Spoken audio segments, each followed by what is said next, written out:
Уважаемые граждане России, дорогие друзья! অবিস্মরণীয়, অভাবনীয় আবার নিজের খেল দেখালেন রাশিয়ার প্রেসিডেন্ট ভ্লাদিমির পুতিন। বলা যায় সম্মিলিত পশ্চিমা বাহিনীর বিরুদ্ধে লড়ে ইউক্রেনে রাশিয়ার সেনাবাহিনী ছিনিয়ে আনলো বিজয়।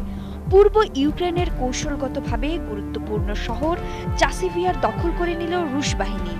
ইউক্রেনের সেনাবাহিনী স্বীকার করে নিয়েছে কৌশলগতভাবে অত্যন্ত গুরুত্বপূর্ণ শহর চাসিভিয়ার থেকে তারা সেনা প্রত্যাহার করে নিতে বাধ্য হয়েছে, যদিও কৌশল করে তাদের দাবি শহর থেকে আংশিক সেনা প্রত্যাহার করা হয়েছে।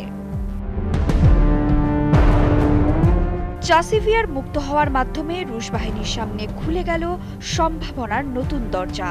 পুরো ডনবাস অঞ্চল দখলের পথে প্রধান বাধা স্লোভিয়ানস্ক এবং ক্রামাতোরেস্কের পথে এখন তরতর করে এগিয়ে যাবে ভ্লাদিমির পুতিনের বাহিনী। কৌশলগতভাবে অত্যন্ত গুরুত্বপূর্ণ শহর চাসিভিয়ার অপেক্ষাকৃত উঁচু এই এলাকা থেকে কামানের গোলাবর্ষণ করা সহজ হবে রুশ বাহিনীর জন্য। চাসিভিয়ার শহরটি বাখমুতের পশ্চিমে অবস্থিত ও এর কাছাকাছি আভদিভকা শহর। যুক্তরাষ্ট্রের the institute for the study of war ISW এর আগে জানিয়েছিল রাশিয়া চাসিভিয়ার শহরটি দখল করে ফেললে এই অঞ্চলের অন্যান্য শহর বিশেষ করে স্লোভিয়ানস্ক এবং ক্রামাতোরেস্কে অভিযান চালানো আরও সহজ হবে। ইউক্রেনের সেনাবাহিনী আগে থেকে জানিয়েছিল এ শহরে ঢোকার জন্য রুশ বাহিনী দফায় দফায় চেষ্টা করছিল।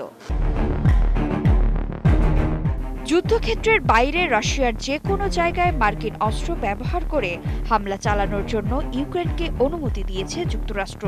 ফলে সাম্প্রতিক সময়ে রাশিয়ার বিভিন্ন এলাকায় বিশেষ করে ক্রাইমিয়ায় ইউক্রেনের আক্রমণ বৃদ্ধি পেয়েছে। এর মধ্যেই চাসিভিয়ারে ইউক্রেন বাহিনীর পরাজয় যুক্তরাষ্ট্রের পদক্ষেপে পানি ঢেলে দিল বলেই মনে করছেন বিশ্লেষকরা। বিথি দাস, ৭১।